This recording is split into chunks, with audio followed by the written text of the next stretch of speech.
Good morning, everyone, and welcome to the District of Columbia Court of Appeals. Before we begin to hear cases, I am aware that we have distinguished guests with us this morning, and I would ask my colleague, Judge Ruiz, to acknowledge them. Good morning y buenos días a todos. Quería darles la bienvenida, saludarlos aquí a la Corte de Apelación del Distrito de Columbia, nuestros distinguidos invitados de la Argentina. Sé que entre ellos hay jueces de varias provincias de la Argentina, Entre Ríos, Río Negro, Mendoza, Salta, Tucumán, Corrientes. También está el director nacional, tengo entendido, de la Agencia de Modernización de las Cortes en la Argentina, y el secretario de Justicia de las Cortes, además de, no sé si están aquí ahora y con nosotros también varios representantes de la Cámara de Comercio de la Argentina. Bienvenidos a todos a esta corte que viene siendo el tribunal de última instancia para el Distrito de Columbia. De nuestra sentencia solamente se puede apelar a la Corte Suprema de los Estados Unidos. Y estamos reunidos en esta sala en particular porque sé, o me han dicho, que tienen interés en tecnología. Y esta es la sala donde tenemos la tecnología más avanzada, y todo esto se le explicará más tarde cuando nos reunamos. Pero solamente quería darles la bienvenida, saludarlos, y espero que no sé si la palabra sea disfrutar, pero que se beneficien de estar aquí esta mañana. Thank you, John. For those of you who didn't follow that, and I'm one of those, we have distinguished judges from Argentina who are visiting us today. Welcome, and thank you for being here. We have two cases to hear this morning. The first is Bernard McDowell versus United States, 17 CM 754. Good morning, Jeffrey Light on behalf of Appellant Bernard McDowell. May it please the court. Before I go into answering the court's questions issued in the order, I wanted to discuss precisely what it is that was admitted as Government's Exhibit 2. Because the government seems to suggest that Government's Exhibit 2 includes both the packaging and the strips. But if you search through the entire transcript, there is no reference to the packaging at all. When the court admitted Government's Exhibit 2 on page 88 of the transcript, what was asked of the officer on the stand, I'm handing you what is marked as a Government's Exhibit 2. Do you recognize it? Yes. And what is it? It's the blue and white in color Suboxone sublingual film that I previously discussed. The other officer, the one who had actually retrieved it from Mr. McDowell on page 52, when asked, now I'm going to hand you what has been marked as Government Exhibit 2. Do you recognize it? Yes, I do. And what is it? It is the single strip of Suboxone that was taken from Mr. McDowell. So that was the officer that actually recovered it from him. The court would have had no reason to believe that an object that may have been in the bag as a sort of stowaway along with the strip was also being presented by the prosecutor into evidence when it was never described by any of the witnesses. It was never referred to by the government in closing argument as part of its explanation why the burden of proof was met. Counsel, let me ask you whether you are representing that the record doesn't show whether the packaging was inside the heat seal, or are you making a more technical argument that what the government moved into evidence they did not describe as including the packaging? The latter, Your Honor. There is an actual physical bag that I think that's the government's position is the physical bag, the whole thing is in evidence, but our position is, like you said, the more technical one, that the only portion of what was in the bag that's admitted is the part that the officers actually laid a foundation for, described, and that was in fact accepted into evidence by the court. One of the difficulties with the argument you're presenting is it eliminates what the parties could see. You're relying on a transcript. The parties could see what was in the bag. I think they probably understood that the packaging was meant to be in evidence. Is there any evidence that the finder of fact ever eyeballed exhibit number 2? There's nothing in the record in which the trial court describes what was contained in it, or makes any remarks about it, or draws any inferences from it. And I think that's consistent with our position that the court would have understood, as the parties, or at least the defense attorney probably understood, that the only thing that was in the evidence was the film. It would be, there could have been, I could give you a hypothetical. Let's say there had also been, I don't know, a knife or a gun in the bag, and somebody said, I'm admitting, I'm describing these drugs, I want that admitted into evidence. Nobody would understand, even if something was physically there in the bag, that that is what was being admitted just by the... And yet, the common practice is that you admit an exhibit as a whole. And I've certainly seen cases where there's been evidence in a bag and the government has said, well, actually, we just want this bit of it. And they've had to repackage it mid-trial and then submit it, just that portion of it, into evidence. So can't we assume that everything that is in the bag that is labeled Exhibit 2 is actually in evidence? I think that the only thing you can assume is in evidence is that for which a foundation was laid for. And to the extent that there was a package in there that nobody Why ever... was there no foundation laid for Exhibit 2, right? The testimony is there is this film, Right. and then there's testimony that it's unopened, right? Which suggests that it's in packaging. Well, the thing that's in the government's Exhibit 2, at that point, I believe it's open. We're just having the film being admitted. I mean, what's being described is a single piece of film.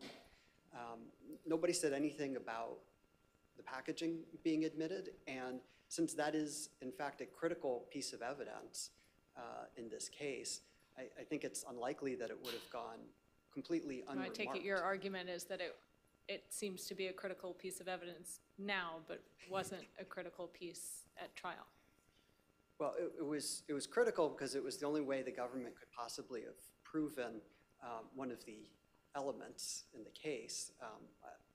I don't know if they recognize that or not, but it certainly seems that if this packaging had been admitted into evidence and the parties had understood that, the government would have at least referred to it and say, look, Mr. McDowell clearly knew what this is because it says it right there written on it. So Judge Fisher asked whether we should remand, or asked whether you were making the argument that the packaging wasn't in evidence. So should we remand to figure out whether it was? Well, I think that it's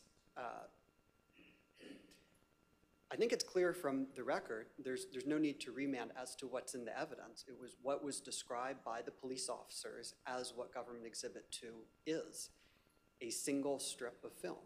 That's what the evidence is. I don't know what... I'm a bit confused, Mr. Light. Are you saying that if we were to look at the heat-sealed package, Exhibit 2, there might not be packaging in there, only a film? Or are you saying that no, both things are in there, but only the film was described, not the packaging? Both physical items are in the Both of baggie. them are actually in there? Right, Okay. But only the film was referred to?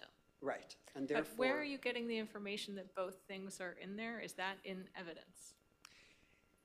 The government has moved to supplement the record. And we denied that motion. And they Well, you denied it with respect to the photographs. Right, So the which photographs are not in presumably are evidence. what is showing what the contents of the envelope is. Right, but the government subsequently So is moved. there anything in the trial transcript that tells us what's in the bag?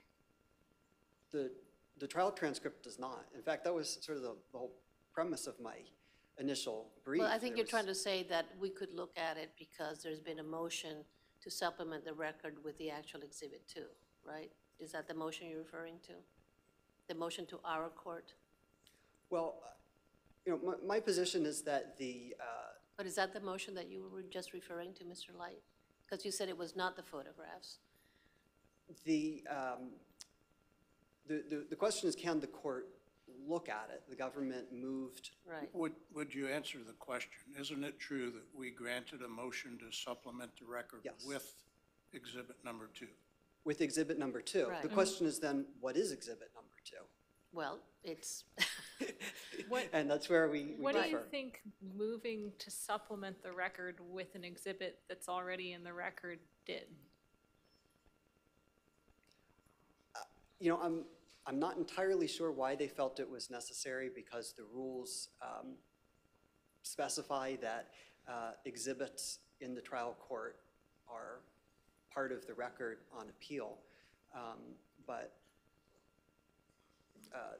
I assume it was as a way to make it available to the court, since it's a controlled Do you think it substance. successfully makes it available to us? I guess to reiterate the question put to you, do you think that that gives us authority to look at the exhibit in the first instance? Gives you authority to look at the film, which is what we think Government Exhibit 2 is. The court could look at it, and I don't know what the court would what's do the with that, but- process? I mean, let us assume that the envelope, if we were to look at it, has the film and the packaging, right? This is presented at trial. I mean, the defense counsel has a chance to look at it and say, hey, this has something that hasn't really been discussed, and it really should not be admitted into evidence? Well, I don't think there's any reason defense counsel would have thought that the packaging was being introduced into evidence, because nobody ever talked about the packaging. Mr. Light, perhaps my mind is clouded by the fact that I've tried too many drug cases. But of course, he knew the packaging was in evidence. He could see it. It was inside the heat seal. There is no reason to think that the government was introducing the film but not the packaging. I think there is a reason to think that, which is that is what they laid the foundation for. When the officer was asked, what is Government Exhibit 2? He said, it is a sublingual film. When So the other let's officer was get to asked. the more important question, maybe. Since it is in evidence, whatever it is, can we look at it, or would we be engaging in fact-finding, which seems to be beyond our purview? Sorry, could you clarify the question? If you're assuming that the packaging is in evidence, or? 'Cause There's a thing Yes, that is part of the record. right. Can we look at that thing? That thing being the film, yes, that is, So what, do I have to hold one hand over my left eye and look only at the film and not look at the packaging? well, I think the court can appreciate to look at a particular exhibit and focus on the part that is legally admissible and disregard anything else. But sort of along those lines, I think that what may be helpful to the court is to look at a case called Kind, K-I-N-D, versus United States. It was 529 A. 2nd 294. And that was a case in which there was a knife that was introduced at trial, and nobody ever measured it. And on appeal, the government attempted to, or did introduce the knife into evidence, and the question came up, can the court look at it and determine for itself if it's longer than 3 inches or not? And raised some similar issues. The court ultimately reversed based on an issue relating to jury instructions, but the concurrence in that case from Judge Mack emphasized the need for this court to abstain from appellate fact-finding, even when it seems fairly obvious it would have been perhaps in some sense saving judicial resources to just measure the knife that was already there. But Judge Mack urged the need to resist that temptation, even though sort of you could On the look at it and see assumption, that. if we assume that Exhibit 2 includes, which you seem to say, I mean, the heat sealed package includes the packaging of the sublingual strip, is there a further question that we have to concern ourselves with, which is whether the trial judge actually looked at it, Right, so or that would- even knew it was in there, since it wasn't referred to during the testimony? Right, so I agree. The first step, if the package was in evidence, the first step would be to say, did the court look at it and make any findings of fact with respect to it? The answer here is no. There's no mention of it in the record, and there's certainly no reason to think that there were implied findings of fact from anything that the judge said. So the court. Was the exhibit actually handed to the judge? Did the judge have it in his hands? There's no indication of the record. I know, if you're a jury trial, you say I'm publishing it to the jury. Right. There's no Just sort of wondering equivalent. how is this thing moved around the courtroom when it's introduced, presented to be introduced, and the court says that it's admitted? Yeah, there's no evidence in the record as to what happened with it, or if the judge even ever looked at it. It's just not there in the record. Looks like I'm about out of time. If I could reserve the balance for rebuttal. Thank you. Thank you.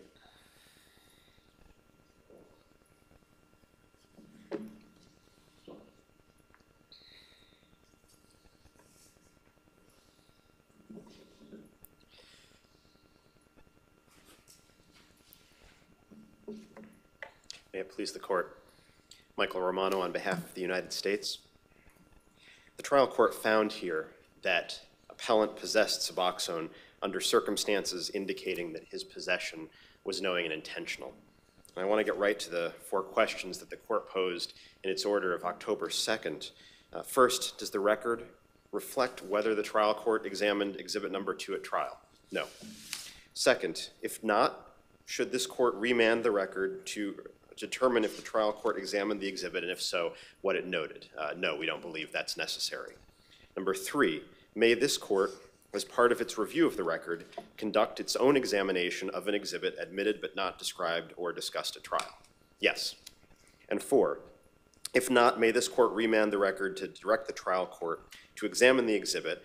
We don't believe that's necessary. Or is the government limited to evidence it elicited and the argument it made at trial?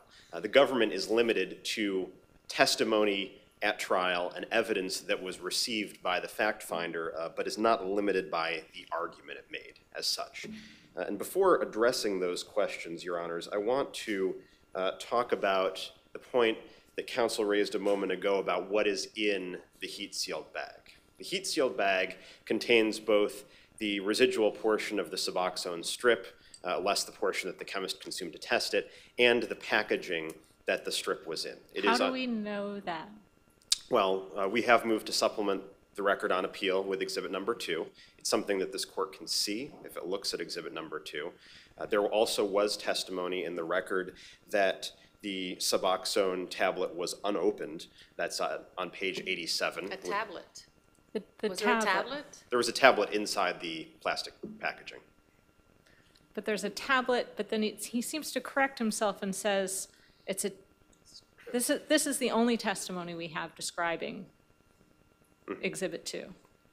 It was a multicolored white and blue Suboxone tablet. It was like a sublingual film. He seems to be correcting the tablet description and supplanting it with film. And then he says it was unopened. Yes. right? So that's the only description, and that's the only thing I think you can infer packaging from, is that it was unopened. Is there anywhere else in the record that you can identify any description of packaging? No, not in the trial transcript, And but in fact, the DEA chemist says that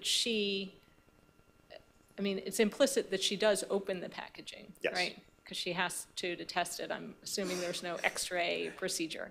right.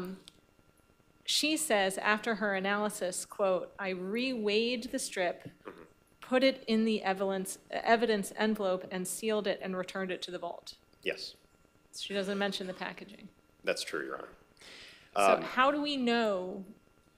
I know we have the object. I guess the distinction that I'm seeing is there's the object that's in evidence, and then there's the information that's in evidence.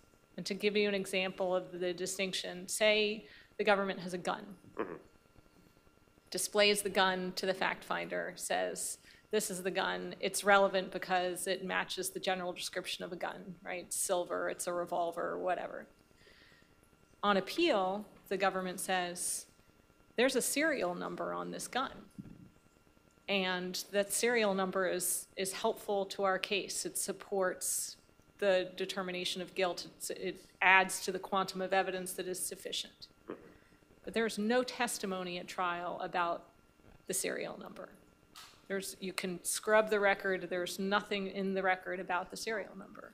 Is the serial number in evidence at trial? Yes, the serial number is in evidence because the gun is in evidence. The serial number was on the gun. And in that kind of jury setting, the jury wouldn't be making factual findings that would be on the record at all. So this court would evaluate the jury's verdict by looking at all the testimony and all the evidence in the record and making a determination about whether that testimony and that evidence is sufficient to support the jury's verdict. I'm still at a bench trial. I'm not sure how it helps or hurts to think of this as a jury trial. Think of it as a bench trial just for now, just to keep it simple.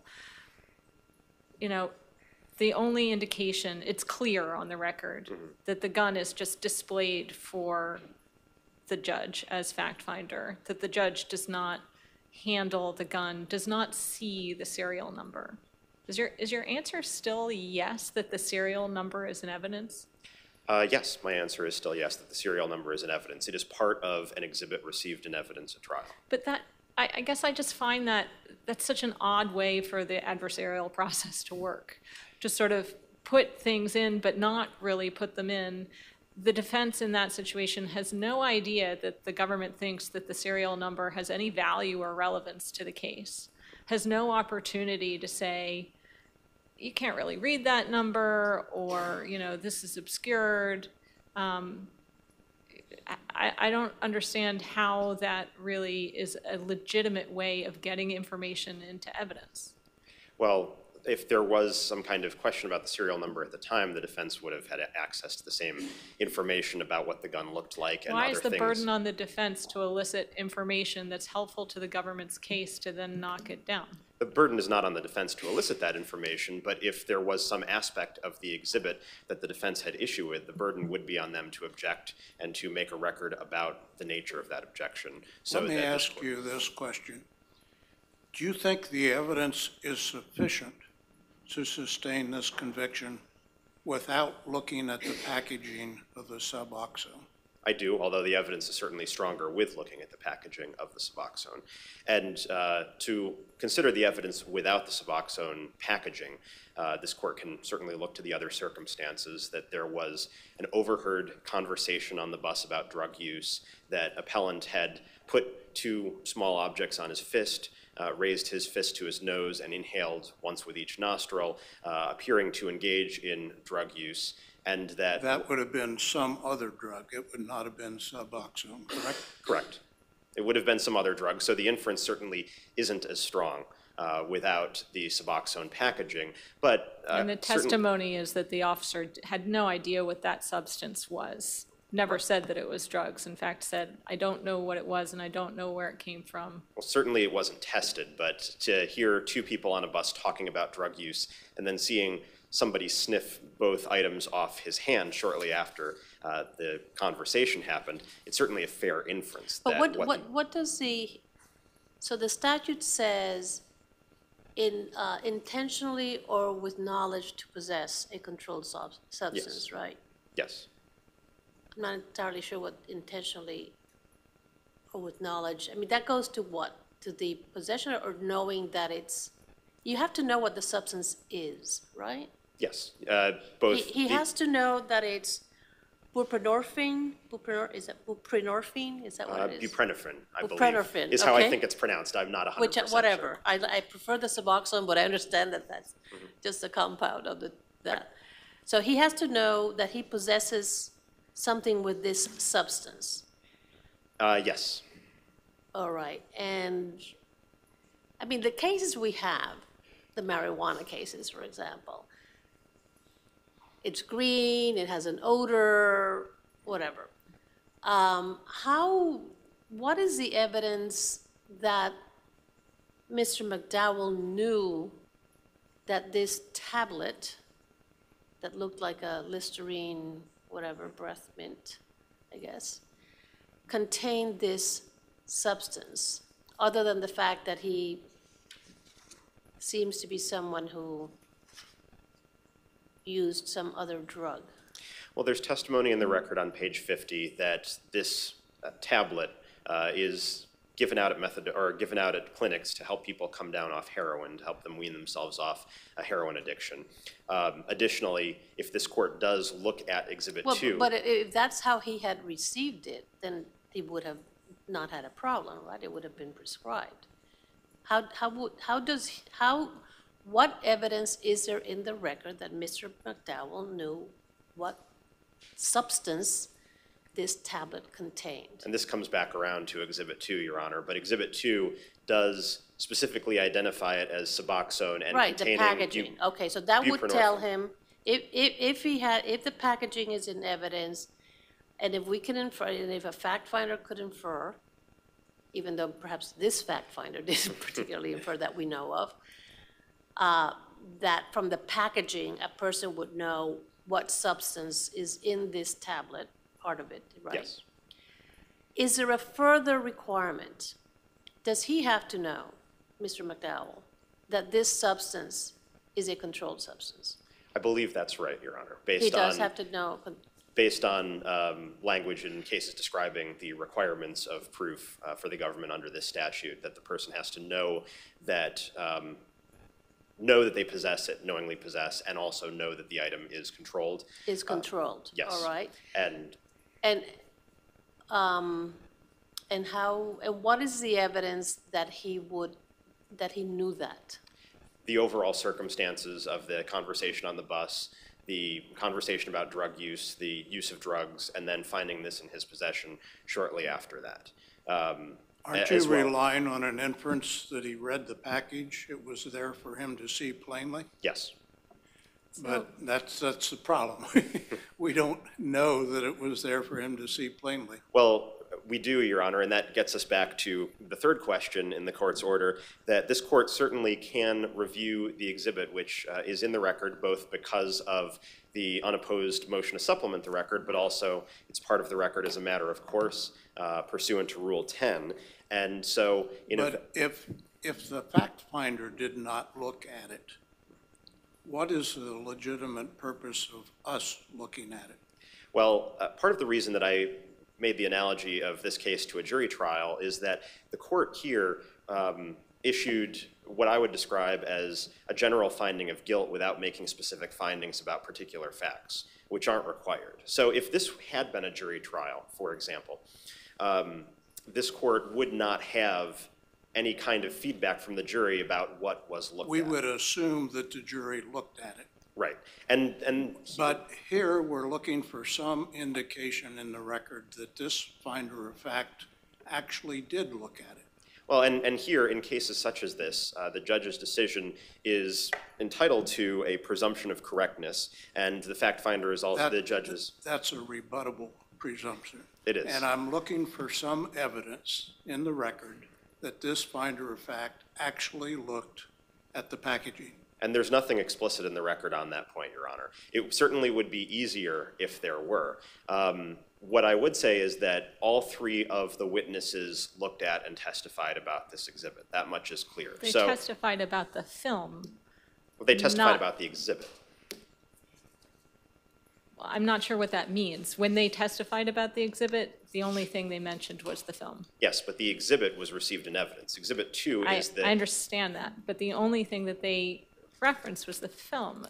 I'm still struggling with this idea that if you put an object into evidence, anything on that object is in evidence. I mean, if I put a gun into evidence and later on we figure out there's a fingerprint on the gun, is the fingerprint in evidence? Well, there wouldn't be any way to evaluate the fingerprint without an expert to lift the print and test it and offer testimony about it. So, Understood, but is the fingerprint in evidence?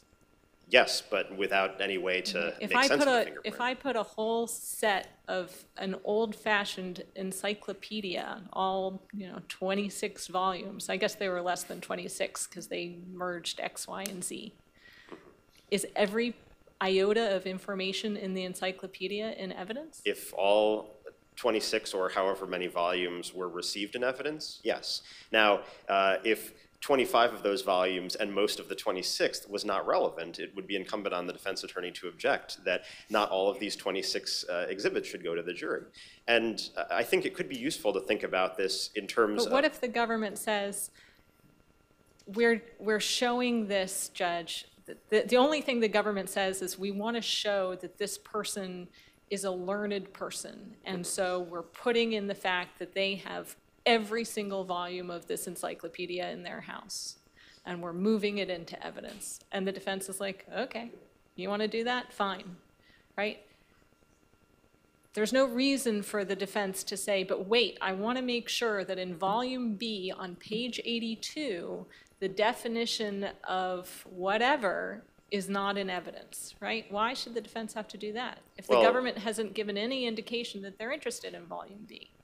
If the defense doesn't want the jury to, or the fact finder to look at and consider whatever else may be in the encyclopedias, it's incumbent on them to object. And in your example, Your Honor, the witness could certainly offer testimony about the encyclopedias that they own, which would be my response were I a defense attorney, that we don't need all of the physical encyclopedias going to the jury or the judge for this to be elicited.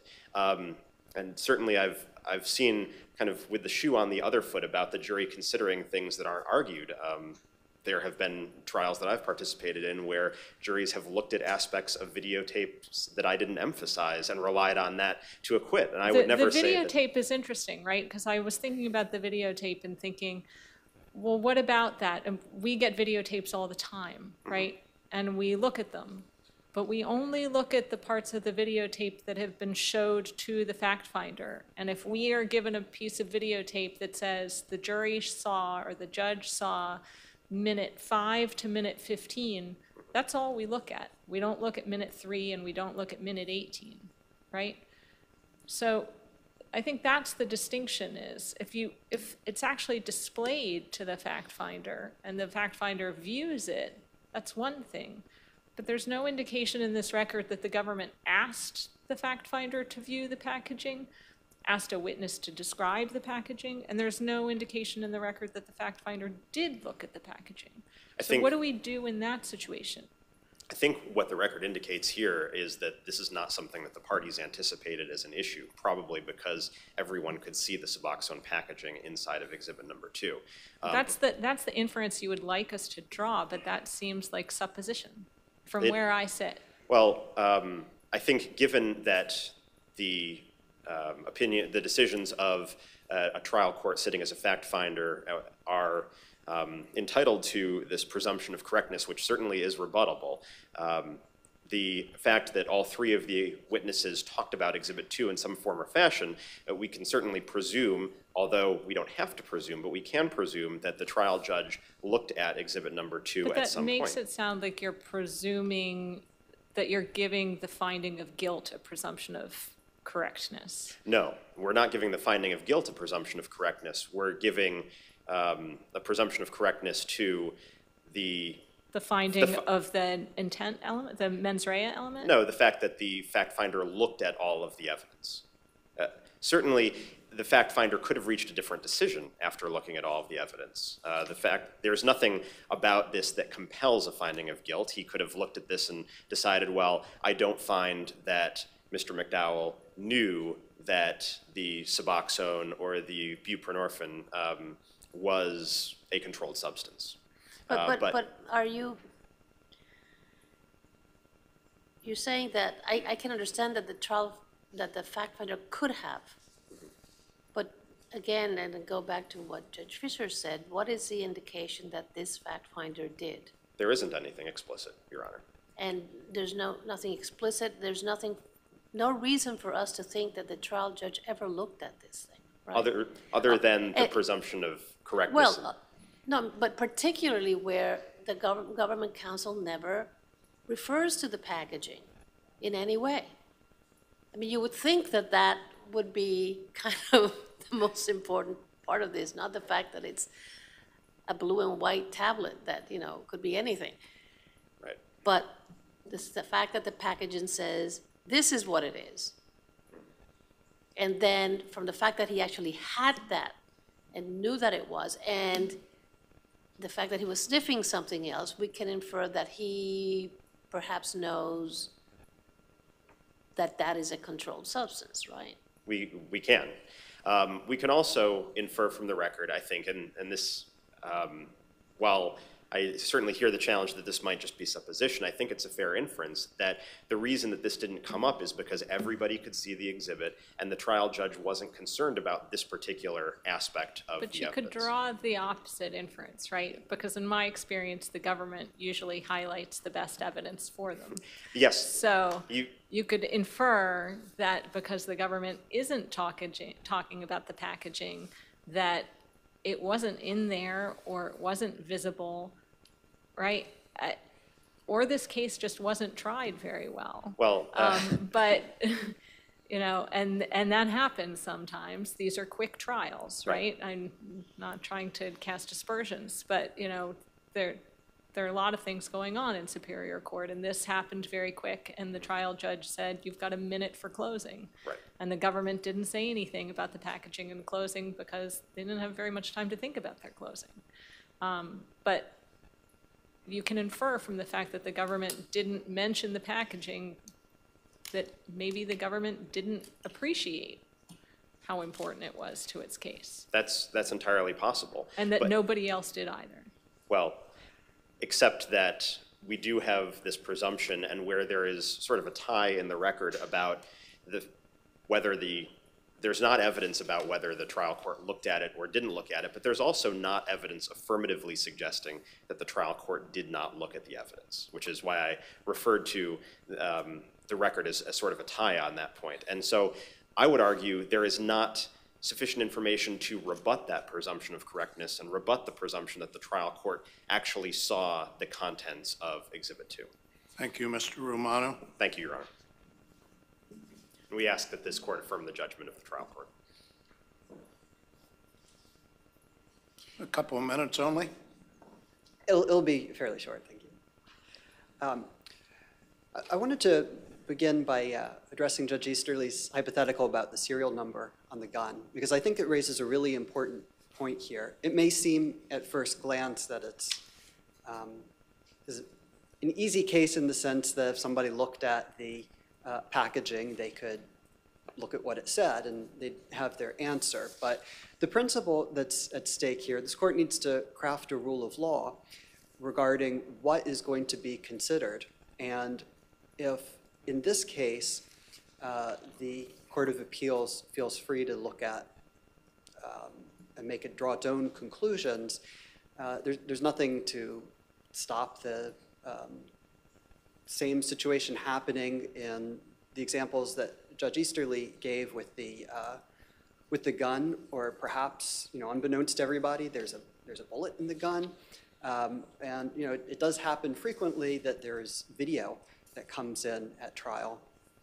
And it would be sort of amazing to me if the government was able to say, well, only 2 minutes of this video was shown, but technically the physical thing that was in evidence was the disc. So we have free reign to pull anything from So any of that. Let me give you a hypo relating to a video. Yes, And let's assume that 2 minutes were shown. yes, The record demonstrates that the trial court saw those same 2 minutes. And on appeal, the government emphasizes a couple of seconds in that video that the trial court did not explicitly mention. Does that mean that that cannot be considered as part of the evidence? if something is admitted at evidence and it is then properly before the court, the government can certainly make an argument about it in terms of considering the sufficiency of the evidence. Now, it may be a separate question in your hypothetical whether there needs to be a remand in the event that the trial judge, may not have paid attention or may not be clear what conclusion they drew from it. But it would certainly be within the court's power to look at that if it was in evidence. The issue here would be more analogous to something that was not within those 2 minutes, something else on that video. And one of the inherent problems is the potential surprise to defense counsel for something to only come up for the first time on appeal. Surprise perhaps to both the You're both the one parties. who's bringing something up for the first time on appeal, aren't you? Well, This was never a concern of anybody in the trial court. Well, the sufficiency of the evidence is always a concern agree. in the trial court. I agree. On appeal, though, what I'm saying is as a factual matter, nobody's ever gotten a chance to say, hey, trial judge, if you actually did have this in evidence, it was nighttime when this took place. How could he really have seen it? This print is really tiny, maybe it's smudged. The defense counsel never got a chance to raise those kinds of issues. I think it would be really unfair, either for this court on appeals or even on remand, to then go back and say, well, the government didn't do a good job making their case. We'll give them another chance, and along with that, defense counsel then gets to cross-examine, and we have another sort of determination that goes far beyond really remanding the record. And it's just giving the government a second bite at the apple. Can you address, I'm sorry, are you still in the same line of, I wanted to ask a different question. Yes. Which has to do with the sufficiency of the evidence that Mr. McDowell knew that assuming the packaging is considered, is that sufficient evidence? Or is the evidence sufficient to show beyond a reasonable doubt that he knew the substance was a controlled substance? A fact finder either could or couldn't in that situation, depending on how they viewed the package and what it looked like.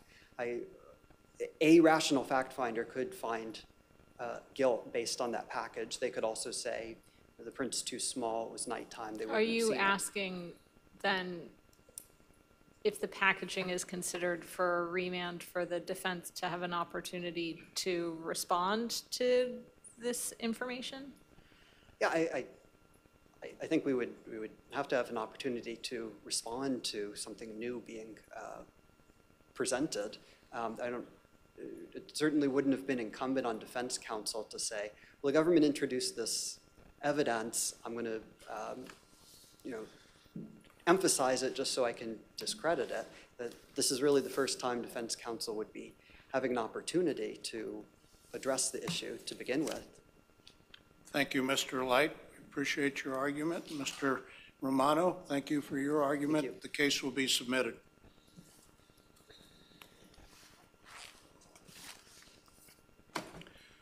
The court will next hear the case of Bryant Moore versus the Department of Employment Services, number 17 AA 756.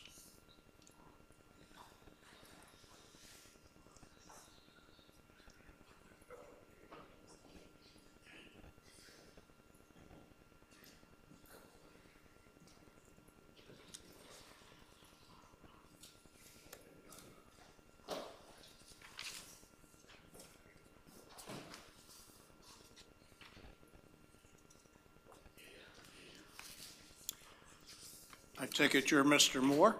Yes, Your Honor. It's my understanding that you are not a lawyer, is that correct? That's correct, Your Honor. Okay. You did have the opportunity, though, to see the previous oral argument. Yes, Your Honor. I hope you appreciate that we're not here to hear your testimony, but rather to hear your arguments about why the ruling of the Compensation Review Board was in error. Yes, Your Honor. Okay? You may proceed. I'd like to start out by reading two documents, two statements. And may it please the court. Subrogation simply means substitution of one person for another. That is, one person is allowed to stand in the shoes of another and assert that person's rights against the defendant. Dan D. Dobbs, Law of Remedies. The right of subrogation is not founded on contract. It is a creature of equity, is enforced solely for the purpose of accomplishing the ends of substantial justice, and is independent of any contractual relations between the parties. Memphis and LRR Company versus Dow, U.S. Supreme Court, 1887. In this case, Blue Cross Blue Shield stepped in and stood in the shoes of my employer to pay the medical bills that they were ordered to pay by the final order from the Office of Workers' Compensation. It's not disputed that Blue Cross Blue Shield paid. My brief mentions that Pernell Pringle cites Hayden, where Travelers Insurance attempted to assert their rights of subrogation for a settlement that where they didn't give final approval, written approval. My argument is that because Blue Cross Blue Shield stepped in the shoes of my employer and accepted the settlement, the third-party settlement, that it was pursuant to the law because Marshall Heights didn't pay.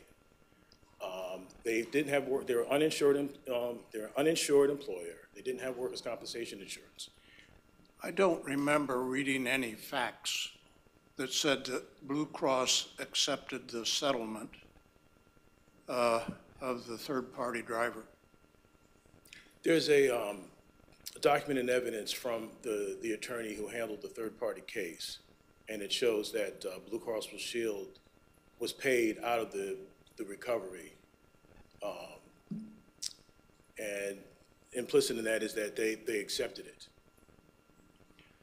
Your opponent says that this is an argument that you never presented to the Compensation Review Board. What do you say about that? In my in the brief that was or my memorandum at the hearings level, I raised the issue of Marshall Heights not paying and Blue Cross Blue Shield stepping in and paying the insurance. I cited Pernell Pringle, and I also cited Colbert. Colbert harks back, Pernell Pringle cites Hayden. And so the case law that I presented includes this issue of subrogation. But did you ever articulate it? I understand you're saying that if we went and read all the cases that were cited in these documents, otherwise we've got a real Sixth Amendment problem. Yeah, it really doesn't, Your Honor. The statute is clear. It applies. There's no dispute that it applies here. There's no showing that any word in the statute is ambiguous. And in fact, in this very case, there was a witness testifying pursuant to federal immunity. Well, I think your opponent's argument is that although the words of the provision in isolation may seem unambiguous, that placed in its proper context, they are ambiguous, and that there's kind of an implicit limitation, as sometimes is the case. I mean, there are Supreme Court cases that have recognized that sometimes seemingly unambiguous and sweeping language has to be reasonably understood as having implicit limits. So I think that's, their argument is really contextual ambiguity, and then other canons of construction like the doctrine of avoidance and the significance of titles and the like. But do you agree or disagree that sometimes it's appropriate, and in fact the Supreme Court has, interpreted what in isolation seemed like sweeping and unlimited and unambiguous language as containing implicit limits. Well, the Supreme Court has never said that the plain text of a statute can be overcome simply by context. What the Supreme Court has said is that there are certain times when a statute simply produces absurd results, and therefore the text of the statute has to yield. There was a letter of supplemental authority filed yesterday in this case, citing remarkably a case from 1818, hot off the presses. And that case involved piracy, not online piracy, but actual pirates. And in that case, the language of the statute had to yield to absurd results because interpreted according to its plain terms, it would have meant that Congress was legislating with respect to Portuguese citizens and their activities on the high seas, and that obviously was not what Congress... So your view is that there is a doctrine of that kind, but it's limited to absurdity? That's right, Your Honor. The only doctrine the only context that defendant points to argue that the statute should be interpreted to mean something other than what it says is they point to the heading of the statute. And that's simply improper. The Supreme Court has said multiple times, including as recently as 1991, I believe it was, that where the text of the statute itself is clear and unambiguous, the heading of the statute cannot alter the plain meaning. But and that's certainly by itself. I mean, there is a possible fallacy in taking each one of the strands of argument your opponent relies upon and saying by itself it isn't sufficient to trump plain language. There's I guess, a separate question of whether taken collectively they can. Well, but I don't see how the context, even if you wanted to look at the context of the statute, I don't see how the context of the statute supports defendant. The prohibition section of 2702A is a standalone sub-provision. It's the first thing that appears in the statute. It's a blanket disclosure prohibition. And then below that in 2702B, there are 8 enumerated exceptions, and none of them is a subpoena. And so in context, it still doesn't make any sense that there would be an implied exception for a subpoena where there are 8 enumerated exceptions. And then 2703 goes on to list required disclosures. And again, subpoena by a criminal defendant or a civil litigant is not among those exceptions. So there is no part of the statute that would yield to the type of reading that defendant is raising here. You've expended your 20 minutes. Apologies, we'll give you a few minutes for rebuttal. Let us hear from the government. Thank you very much, Your Honor.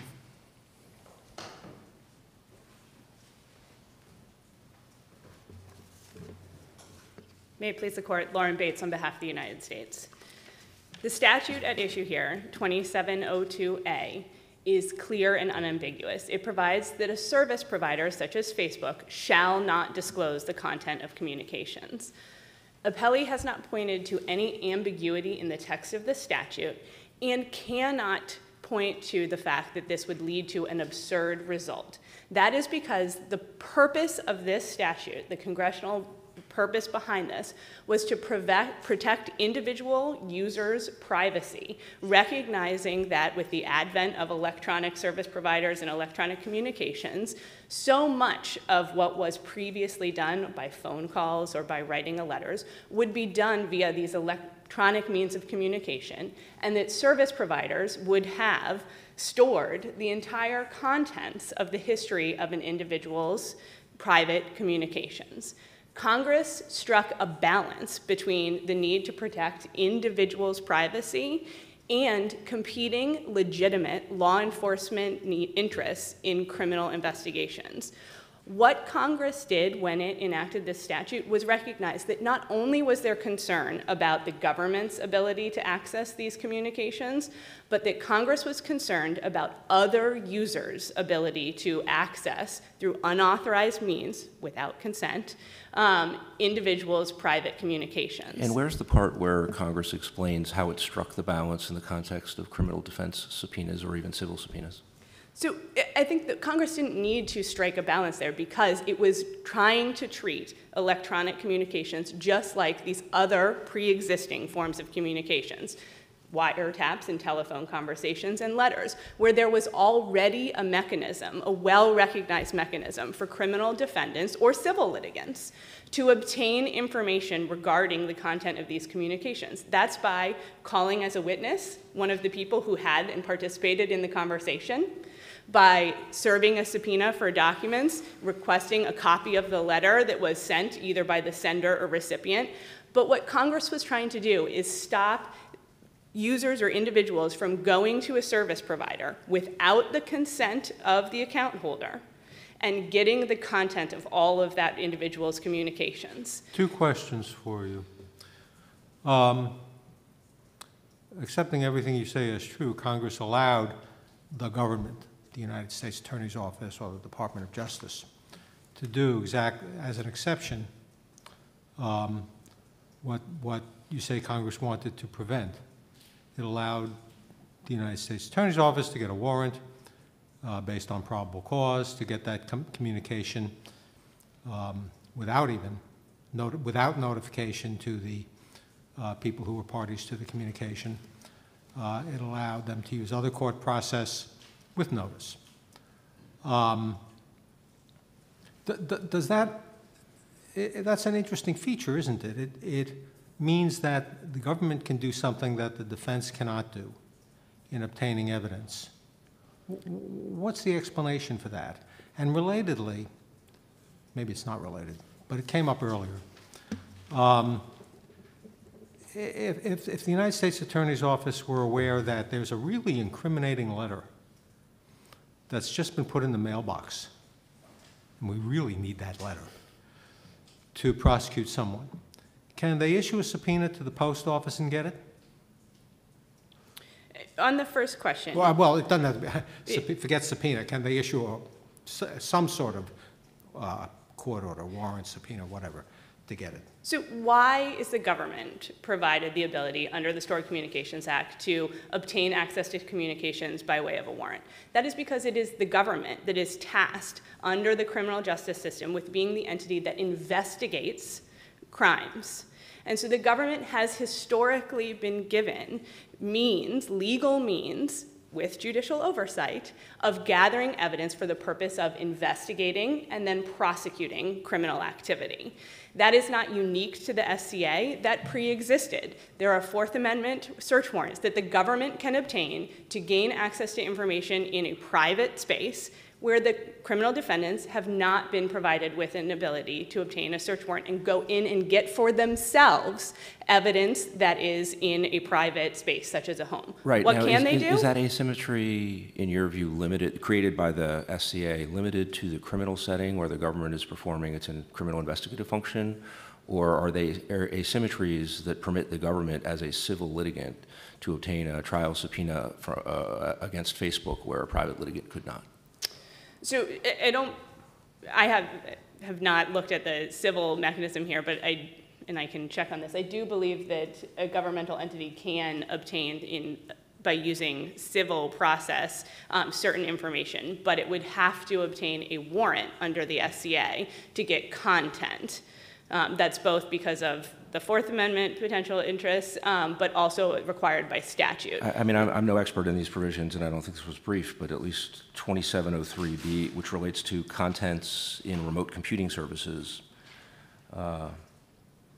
seems to suggest that B(i), as long as there's prior notice to the subscriber, seems to permit the government to use a trial subpoena to obtain that information. Now, there may be other limitations that I'm not zoned into. So but I understand the point that historically there are criminal asymmetries in government information gathering, but it does seem, if it is true that there are asymmetries that reach out to the United States as a civil litigant, that seems odder. So that provision, I think, is limited to a specific type of information held in storage for a certain amount of time, and is, I think, not widely used in part because in Warshak, I believe the Eighth Circuit held that provision was unconstitutional in intention with the Fourth Amendment for the government to be able to get contents by way of a subpoena. But regardless here, the Stored Communication Act left intact the traditional ways that a criminal defendant or civil litigant can obtain information, can obtain the contents of these communications. Well, when you say that, is that right? I mean, before the Stored Communications Act, if this case had come into court and the defendant had applied for a Rule 17C subpoena directed to Facebook, turn over those contents, and the court said, yes, you met all the requirements, so forth.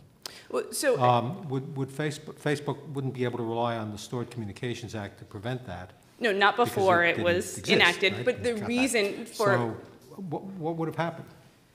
So I think the reason that Congress enacted the Stored Communications Act was because, and this is recognized in the legislative history, because of the legal uncertainty about how individuals could access by going not to the person whose privacy interests are at stake, but around them and to this service provider who has vast stores of data and information. And there was some legal uncertainty. When I say it left in place the traditional means, what Congress strived to do in the Stored Communications Act, as reflected in the legislative history and in the text of the statute, was to account for the advent of these electronic communications and to make it so that criminal defendants, civil litigants, other individuals had to go through the traditional means that pre-existed, email and electronic I think that's bulletin true, boards. and that's why my question was related. I think I want to know what the traditional means were before computers were even a gleam in our eye. Suppose everybody knows, the defense knows, the government knows, that there's this really, really important material letter. The defense thinks it's exculpatory, and we've got all this reason to think it's exculpatory. The government thinks it's really super incriminating this way, and anyway they want it, even if it's exculpatory. Could they get it from the post office? So the defense, I do not believe, could get it from the post office. The defense could subpoena to testify the writer of the letter, the recipient of the letter, to testify as to the contents or to produce a copy of that letter that was in their possession. The government has tools that criminal defendants don't, that it can use in the course of criminal investigations, and not having looked into the specific interplay between search warrants and materials held by the post office. Well, it would be subpoenas. So I guess I was wondering what the basis for your belief is. You've said that your belief is that back in the day, if a criminal defendant had understood that a critical letter was in transit and was in the possession of the post office, and it said it had issued a subpoena on the post office, a trial subpoena, let's say, Dcca, and your view apparently is that such a subpoena could not be enforced. And I'm wondering what the basis, on what doctrine So I think that would have precluded enforcement of it. the letters, and I'm happy I have not researched that point for the court, and I'm happy to look into that and provide that information. But I think phone communications, which was one of the references made here, a criminal defendant could not obtain a wiretap to listen in on the communications and get them from the phone line itself. What would a criminal defendant do? They would have to subpoena the participants of that phone conversation and have them testify, either in civil litigation through a deposition, about that conversation. The government did have an ability to obtain a wiretap. What if there's evidence held in a house, in an apartment building? A criminal defendant could not send a subpoena to the landlord or the building manager and say, go into this apartment and retrieve the following, all letters for me that are all papers in that apartment. A criminal defendant or a civil litigant would send a subpoena to the owner of the building, presumably the sender or recipient of that communication, and ask them to produce it pursuant to the subpoena or testify about the contents of that. So is it right that if back in the day, or even today, a criminal defendant realizes that a bank is holding in a safety deposit box critical correspondence that a witness had created that could be highly relevant to the defense, either to impeach a government witness or maybe even directly exculpatory, that no subpoena could be enforced on the bank because it's an analog store of information, and therefore there's some preclusion? What would the doctrine be that would prevent that? It would depend on the statutory framework that Congress had chose to enact to protect those types of communications that are held in a bank security off the top of your head, you're not sure, box. but off the top of your head, you're not sure whether a subpoena like that could have been enforced in the old days or could be enforced now. Correct, and I think that, if there are certain areas where Congress has not chosen to legislate, where there's no freestanding legal prohibition, and there's not a statute that prohibits a defendant from obtaining it from, the person who's holding it on behalf of someone else, then a criminal defendant can issue a subpoena there. But what we have here is a statute that plainly, by its language, prohibits individuals from getting this information from a third-party service provider. And can I ask you, we're kind of speculating about what Congress's kind of granular thinking was about exactly how it would have struck the balance relative to criminal subpoenas and civil subpoenas, because there's no one's identified a concrete discussion of Congress's thinking about that. But the one line of reasoning about it that's been articulated today is that at bottom that ends up really being a notice interest, that prohibiting it relative to Facebook and similar entities, but prohibiting the same information to be obtained from the person who posted or people who received it ends up really protecting an interest in notice. Is there, if you're speculating or inferring about what Congress's intent might have been, is there any other interest that you would identify as supporting the prohibition that you see in the language of the statute beyond making sure that there's notice to the account holder? And if so, could you articulate what you think that interest would be? So I think it's more than just notice. I think it was an interest in privacy and in allowing individuals to feel that their communications were private, but how would even they if feel they that were. if they know they're subject to subpoena personally, and in your view, that ends up giving civil litigants and the defense essentially equivalent access to the information? It seems like you would be silly to think it was private relative to subpoena. So what it does is allows an individual who knows what is in the contents of their electronic communications. Facebook cannot know, who is this person that you're communicating with? Is it your doctor? Is it your priest? Is it your lawyer? It allows the individual who participated in those communications, who has that privacy interest at stake, to participate in the process. That seems like a notice, and I mean, it's notice and what follows from notice, which is an opportunity to protect valid privileges that are independent of just the fact that you posted this information on Facebook or in a similar electronic forum.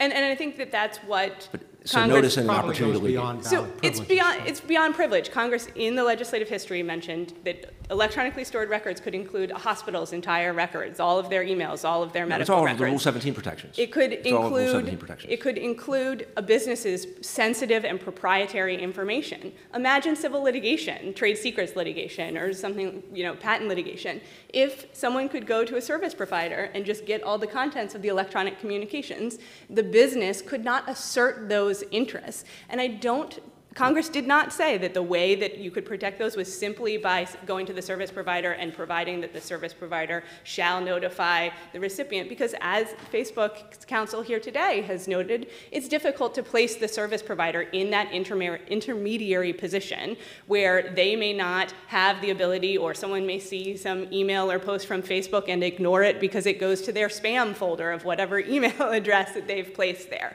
Well, What needs to happen is there needs to be... That's what Congress did with respect to the Comcasts and the Verizons, didn't they? So the Cable Communications Act is different and has a different set of provisions, No, which... it provides for that kind of notice. It says the Verizon or Comcast must notify the subscriber.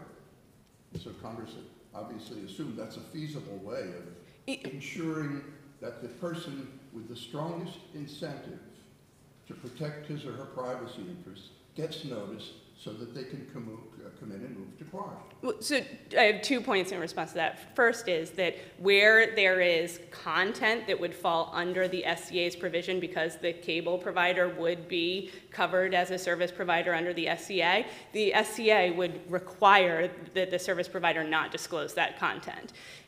Most of or much of the information in the cable context is not, as I think Congress would have perhaps recognized, not as sensitive and private, because it is not the same as the entire contents of a Facebook account that you use to direct message, akin to text messaging with everyone you're in constant communication with, or your email account. And Congress knew how to draft legislation to allow what it wanted service providers to be able to disclose. And here Congress enacted very clear language, shall not disclose absent one of the exceptions. There is no exception. Congress also knows how to be very explicit when it wants to make sure that a generally worded prohibition on obtaining information extends to what would normally be obtainable through court process by way of subpoena. And there are a bunch of statutes where Congress has had a broad language and then has made explicit that it intends, has thought through and has determined that it intends to preclude among the things it intends to preclude is response to court process. So Congress knows how to do each. It did neither here, and it's hard to know what inference you draw from that with respect to, again, what Congress knows how to do. It knows how to do a lot of things that could have been clearer than what we have here, arguably. Congress used the unambiguous shall not disclose language and didn't clarify what that, used broadly, what that meant in terms of every application, but what Congress did was clarify where the exceptions were, very specific series of exceptions, and it is clear that Congress was, to the extent that we're moving past the unambiguous plain language, it's clear that Congress was contemplating at the time what type of court process or court orders would permit a service provider to disclose contents, and those were the ones that Congress specifically enumerated. The court orders obtained solely by governmental entities. There was no exception provided for trial subpoenas by criminal defendants or civil subpoenas. And where Congress uses broad language, I think the Supreme Court has recognized in Baldrige that when Congress used a broad non-disclosure provision, it intended the confidentiality provisions to constitute a broad privilege, even within the by prohibiting traditional means of civil discovery. The Supreme Court has said the fact that a statute can be applied in situations not expressly anticipated by Congress does not demonstrate ambiguity. It demonstrates breadth. That is a case that's quoted in In Re England, and the case is PGA Tour, Inc. v. Martin. Here, the Congress's plain language demonstrates breadth, and Congress carved out very specific exceptions. I think we have that argument. And you. Could I just ask more? And the reason Go ahead. Why in a given case this presents no constitutional problem that we should try to avoid by reading the statute differently is that the court has within its reach a whole bunch of tools to deal with potential constitutional problems, including muzzling a key government witness. So, first, I think that this is unlikely to present any constitutional problem because it leaves open multiple avenues for criminal defendants to obtain this information. That's by way of subpoenaing the sender or any of the recipients. Here, where there are Facebook messages, there should be both. Same for the Instagram accounts, or the account holder, him or herself. If the account, and my understanding is that Facebook provided all of the subscriber information, that would include perhaps a name, phone numbers, email addresses, or IP addresses that are used to access these, or the names of the accounts of the recipients. If it wasn't apparent from that first line of information, a criminal defendant could follow up, follow the trail of evidence, and go to the next, subpoena the IP provider. Who was using this IP address? Subpoena the email provider. For the non-content, again, which is permissible, whose email address is this? So the fact that Facebook was unable to contact the relevant people should not be taken as an indication that it would have been equally difficult for the defense to do so. Well, I take it that's your point. Well, yes, that should not be taken as an indication. First, I don't believe that Facebook had criminal investigators on the ground in DC going out to try to make in-person contact with individuals. I believe that they sent notice through the means that they, provide through their customer contracts, which is presumably electronic notice. Second, there was a very short time frame here. So I don't think that Facebook's immediate inability should be taken to say that it would be impossible or impracticable. But even if it's, I think, back up one step, even if in the end you can't figure out whose account this is, then the question has to be, is there a constitutional interest that's implicated? The Fifth and Sixth Amendments are trial rights. Given that it was only 10 minutes that we gave you, I'm going to prevent you from going off into that tangent, but we will give you a few minutes in rebuttal. Thank you. Okay? Ms. Weidman? Good morning. Michael Meredith Weidman on behalf of Applee here.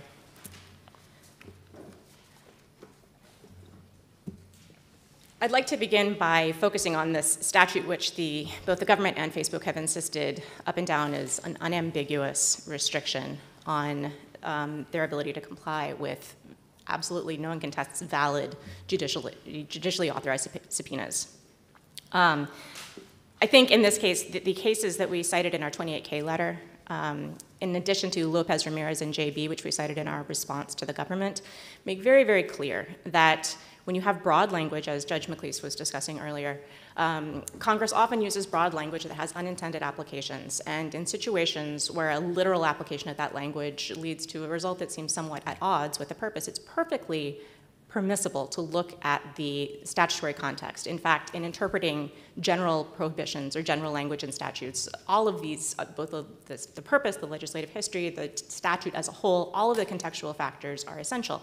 I think that Facebook and the government want to confine that rule of statutory interpretation to absurd consequences, and I think that the Supreme Court itself has rejected that expressly. So your view is that, what, 4/5 of what they intended, 5/6 of what they intended in this statute was to restrict government access to this kind of information? Yes. That's it? So our view was... There's no residual general interest in protecting people in this newfangled world of electronic communications from having their privacy revealed to other people without them having a chance to. So I think that really what the government is sort of advocating for here is sort of an expansion of privacy protections to a level that didn't exist before the SCA existed. I think that the whole notion that under traditional Fourth Amendment doctrine that criminal defendants wouldn't be able to subpoena documents from a record holder as opposed to the sender or the recipient of a letter, for instance, is completely unsubstantiated. If I have a box of old letters that I leave in storage at my mother's house under the bed, there's no reason why a criminal defendant, if they needed that information, shouldn't be able to subpoena my mother to turn over those documents. I think that's exactly the same thing. And I think that the government sort of says, well, in the absence of a statute, precluding the disclosure of that information, the defendants would be entitled to subpoena that information. I think that's exactly... Provided there's notice to you. Well, I think that... You're the person who would want to come into court and maybe challenge the... But there's not, I mean, for instance, we subpoena, we are able to subpoena 911 calls from NPD. Those are recordings that are already made. The analogy is to, going into somebody's home and trespassing and stealing things and, using our own wiretap. Like, those are not the correct analogies here. Where there are recordings that are made and contents that are stored places, traditional subpoena power allows criminal defendants to get that because, there are showings that have to be made. We can't just subpoena whatever we want. But the question, one of the problems here is there's the risk of a showing being made by the person with considerably lesser incentive to make a showing of non-materiality, oppressiveness, non-necessity. For the Facebooks of the world, their concern is over-voluminous kind of requests, burdensome requests. Do they have that same kind of interest in protecting the privacy interest of the account holder, the subscriber? I mean, it seems that they had no problem offering notice here. I mean, that was a surprise to us that had happened. It was not something that had been disclosed, I think, earlier, that they had, in fact, tried to notify these two account holders but I think that, when you're looking at the interests that are at stake here, the question of notice to the originator of the communication on one side of the balance versus Sixth Amendment compulsory process and confrontation rights on the other side of the balance says we're in a territory where Congress needs to be very clear about what it wants to say. And they didn't do that here. And in fact, what they said was they titled this voluntary disclosures. That's a perfectly... Well, can I ask you, yes. The title you're referring to was added by the Patriot Act. Yes. So would you think if we're trying to figure out what Congress had in mind at the time of the original enactment of this provision, where the main structure of it was created, that it would be more germane to know what the original titles were? I think that that's relevant. I think that the fact that they didn't change to my knowledge, they didn't change the meaning of 2702A when they added the voluntary disclosures title indicates that the previous title, which I think was just disclosures, disclosures of communications, it has the same connotation, right? Maybe so, but then to the extent there might be differerences, don't you think the more important one to construe, at least initially, would be the initial one? I think that they are both relevant to this litigation. I don't think that it makes a difference, but I think that, sure, the title that was initially imposed. The original title does suggest breadth in a way that is different from the narrowness that you rely on in the Patriot Act introduced title, which has the word voluntary in it, and it seemed like, I thought, a big piece of your statutory interpretation argument. I think voluntary is a big piece of it, and I think that the fact that the prohibition language is the same indicates that this is something that Congress was conceiving of as prohibiting voluntary disclosures. They wanted to prevent. You could run it the other way, which is that the initial title was broad in the same way that the language was, and that the Patriot Act added the word voluntary, which seems like not a perfect fit even with the provision itself. And if we're trying to add all those things together, it seems like the initial title might be more salient. I think this doesn't completely turn on that. It could be that what they meant by that title was that providers could disclose when the interested parties, the people whose communications are involved, voluntarily agree to let them. I think that there's nothing in that statute that supports that, and I think that if you look at the all I'm looking at is the title. But I think yes. to me there are textual problems with the argument you're making that I want to ask you about. Yes.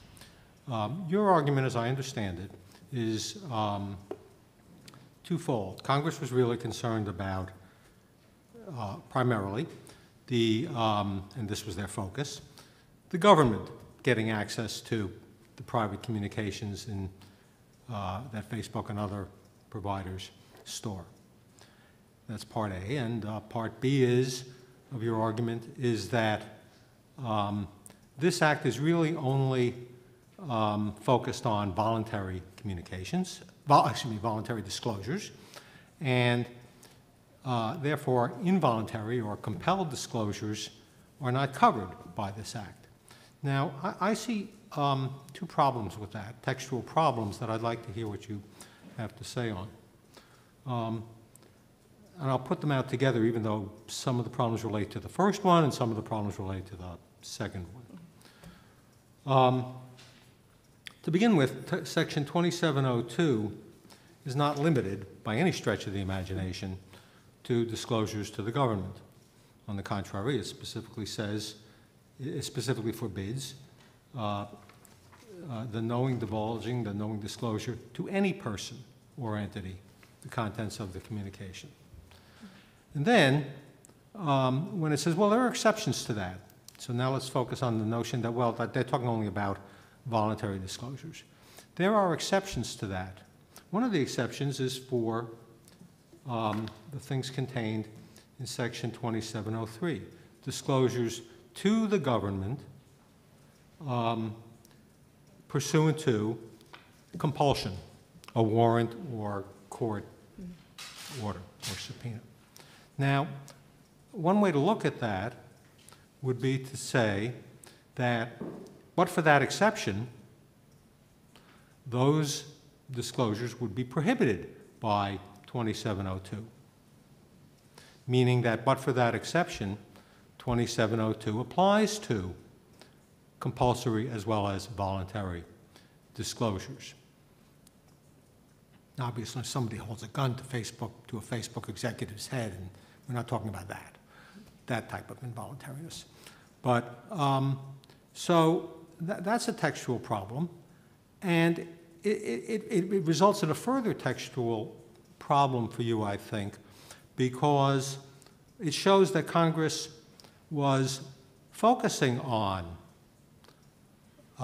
court-ordered disclosures and which ones should be exceptions to the otherwise sweeping provision of 2702A.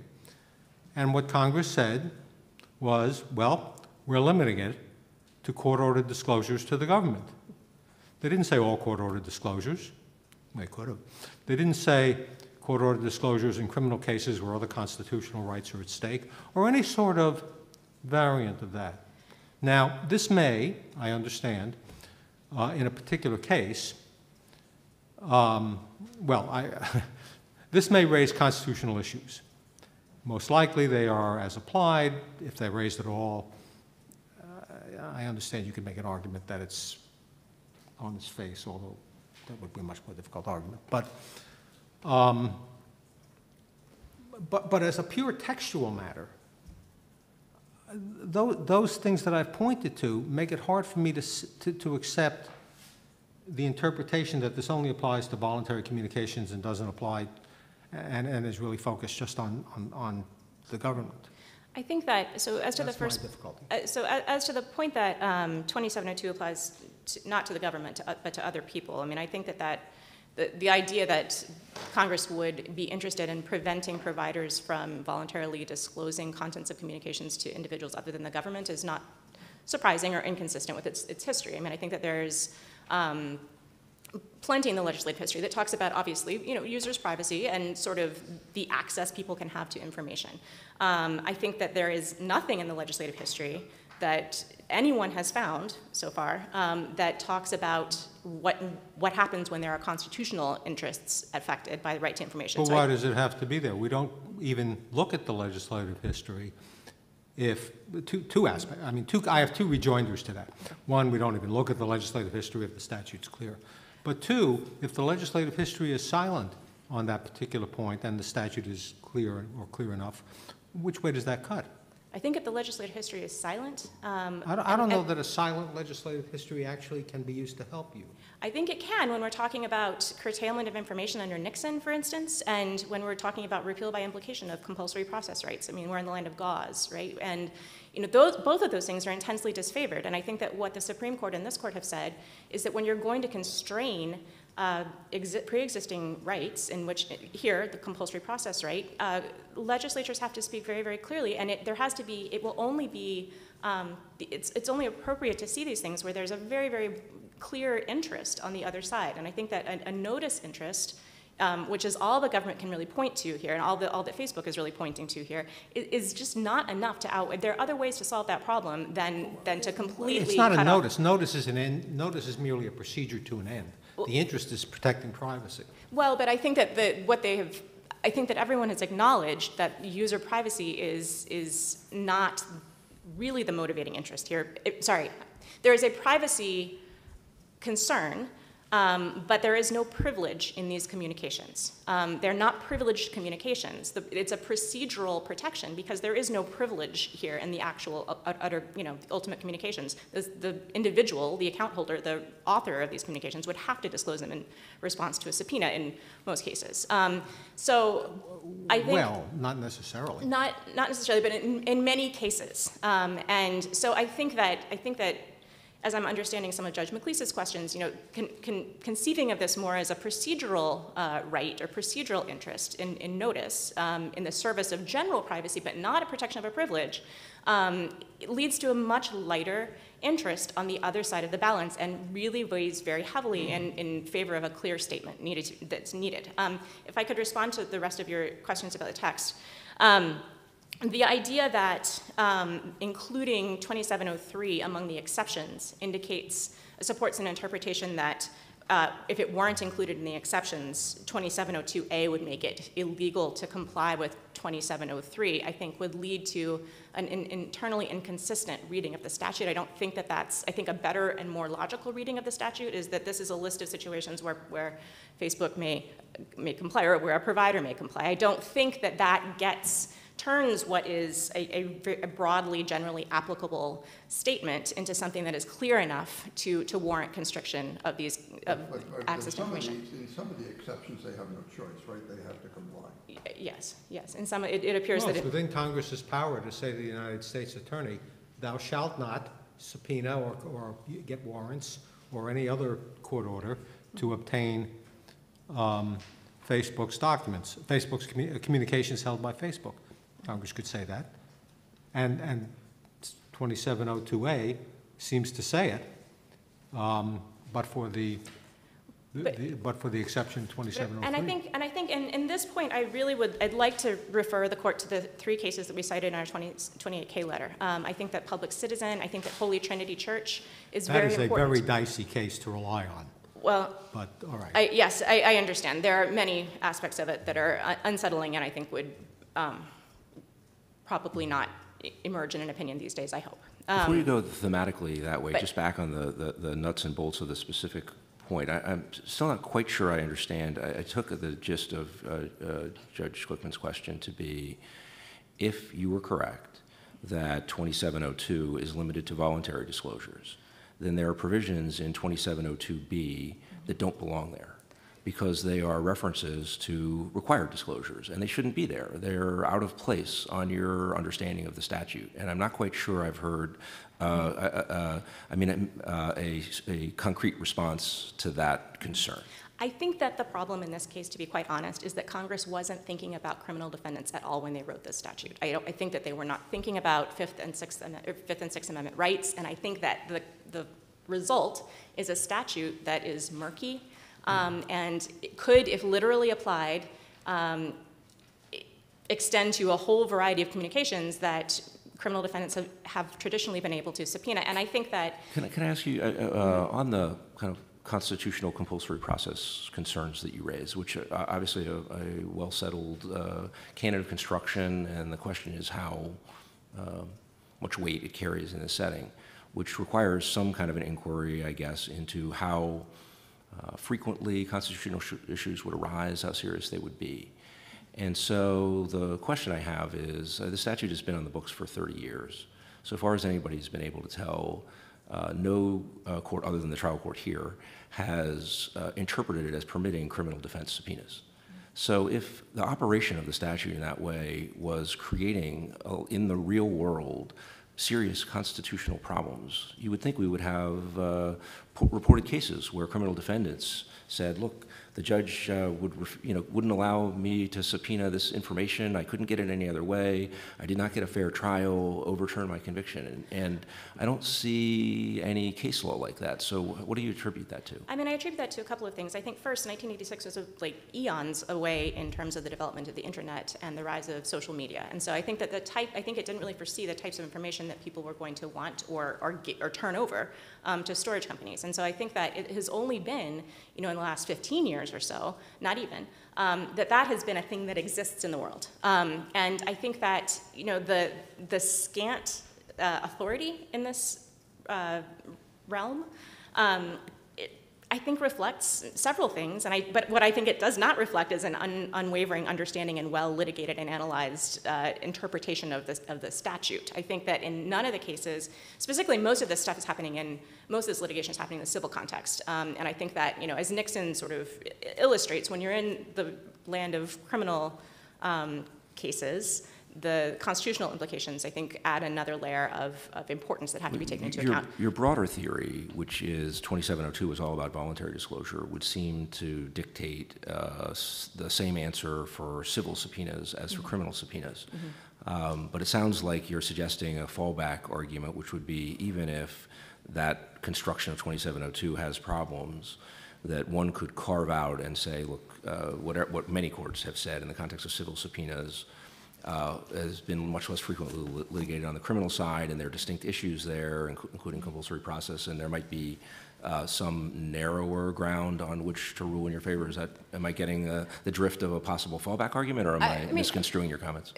Possibly. I mean, I think that there are certainly different interests at stake in the criminal context, and I think that one thing that is going to be absent necessarily from the civil context is a consideration of how the implications for application to criminal subpoenas should affect the construction of the statute. And so I think that as this has been litigated in the civil cases, I mean, I think courts have said, I think the Hunter Intermediate Appellate Court said, well, we're not taking position on whether, if this were a trial subpoena, a criminal, trial subpoena, this might present other issues. We're not considering that here. So I think that the particular type of challenge that we're making to the statute, we have an incentive to make to the statute because we are also trying to, serve our clients' constitutional interests to get this information. I think that the fact that it has been, we would say, inadequately litigated in other cases, I have found no case that discusses the type of textual or statutory argument that we're making in this case. Does your position allow for a further qualification, namely that a provider may disclose pursuant to a court order, provided the communications provider makes reasonable efforts to notify the account holder or subscriber? I think... That is to say, the person who's got the real privacy interest. So I think that my answer to that is that, when you're within the universe of Rule 17, that is certainly an argument that could be presented to the trial judge. And By whom? Trial, I sorry. mean, Facebook, one could rely on Facebook. So, I mean, imagine, again, a situation where in a civil case or in a criminal case, there is a trial subpoena for, 4 years of email, and it could well be true that there are spousal communications and attorney-client privilege material and lots of privileged material. And if I understand your view, this statute provides no protections for the interests of the person who posted those materials. There might be a hope that Facebook's interests would lead it to assert them.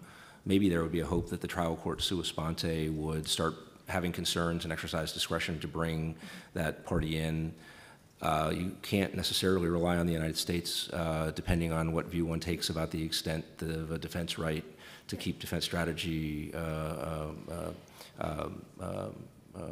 from being revealed prematurely. So it seems like that's a pretty uncertain protection for what would be conventional privileges, and different from what there is, as Judge Farrell pointed out, for the under the Cable Act. I mean, I think that in the situation, I'm sorry, I lost my train of thought for just a moment. I think that in a situation where, in this case, for instance, Facebook evidently did try to notify the account holders. So I don't think that it is beyond the pale to sort of assume that they have many incentives to make their users feel as though they're looking out for their privacy interests. Setting that aside, I think that, if to the degree there is a statutory interest in protecting user privacy, I think that there's, the conventional protections for user privacy. If this is a letter sent from sender to recipient, that once it is sent off from the sender, there is, the recipient is not going to have to notify the sender before disclosing it to the court. I mean, there are going to be numerous situations where the author of a communication has no opportunity to contest a subpoena. This may be a setting where the line of Supreme Court cases that treat the digital era as raising concerns that are different in degree, different in kind even than degree, like the cell phone cases and the like, may kick in. So whatever people might have feared about their, handwritten letters and communications that others would store, I think there is a reflection in Supreme Court case law and arguably in some of the more general language of the Stored Communication Act to the idea that this is a whole different era and a whole different degree of intrusion into individual privacy. And I think sort of the sort of corresponding point to that is that people know when they put things on the internet that they're not going to be perfectly private. I mean, I think that there are hacks, right? People share things, people leak things. I think that anyone who has ever advised anyone about what to write in an email gives the advice, don't put it in writing if you don't want it to appear on the first page of the paper. In brackets, you're not Yes. litigating. No, I'm certainly not. But I think that is, Judge McKenna yes. launched it, but didn't make any decisions. No, so I guess what I would say is, the two things about notice. I think that it would be within the realm of the judge to, considering a Rule 17 subpoena request, to say, in this particular situation, I feel like there are privacy interests, I want to require notice. I think that this court in Brown, when it was considering medical records, which are made privileged, right, by statute, which is different from the kind of communication at issue here, suggested that there might be certain circumstances where it's privileged to give notice.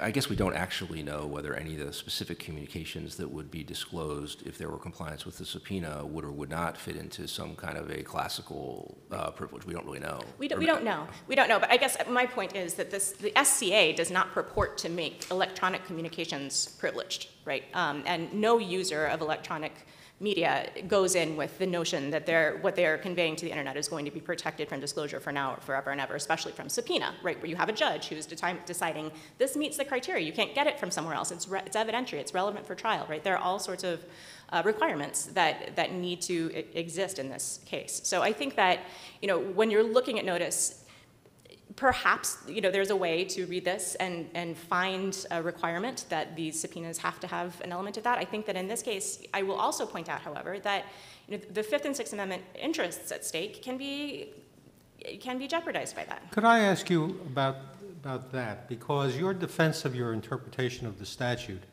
basically, I think, if I understand correctly, is predicated on the notion that Congress really needed to be much clearer than it was, because Fifth and Sixth Amendment rights of compulsory process and the right to present to an opportunity to present a full and complete defense are at stake.